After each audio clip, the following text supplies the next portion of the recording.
va faire ensemble la galette des rois. On va commencer par la crème pâtissière en faisant chauffer 120 g de lait entier avec un peu de vanille. Ensuite, on mélange un jaune d'œuf avec 23 g de sucre et 15 g de maïzena. Vous mélangez le tout et ensuite on vient mettre le lait chaud par-dessus. Vous mélangez et vous remettez l'ensemble de la casserole. On va remettre sur le feu jusqu'à épaississement. Vous obtenez la crème pâtissière. Une fois la crème pâtissière terminée, vous l'étalez sur une assiette pour la laisser refroidir et vous filmez au contact. Nous allons préparer pendant ce temps-là la crème d'amande.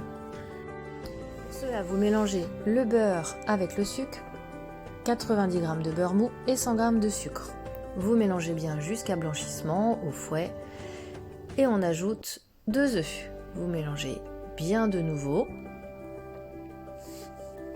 Ensuite, vous ajoutez 120 g de poudre d'amande, 15 g de fécule de maïs et si vous aimez bien l'amande, on ajoute une cuillère à café d'amande amère pour donner un bon goût à la frangipane.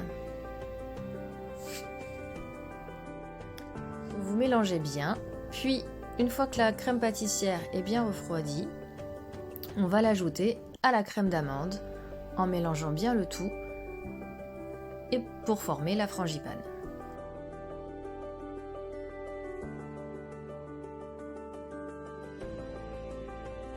Vous mélangez bien et ensuite à l'aide d'une poche à douille et d'un cercle de 20 cm de diamètre, vous allez former une spirale, filmer au contact et puis vous mettez le tout au congélateur 4 heures ou une nuit complète. Une fois que la frangipane est bien congelée, vous allez faire le montage de la galette. Donc pour cela, il faut un premier disque de pâte feuilletée. Vous placez votre frangipane au milieu. À l'aide d'un pinceau, ajoutez un peu d'eau tout autour de la frangipane, puis vous recouvrez du deuxième disque de pâte feuilletée. Faites bien la démarcation avec la frangipane, comme sur la vidéo, pour bien coller les bords.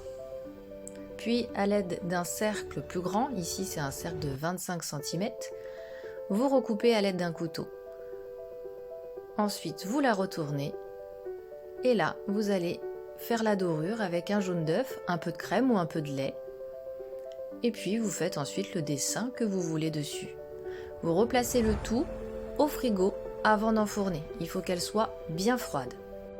Vous enfournez dans un four très chaud à 220 degrés 10 minutes, puis 30 minutes à 160 degrés.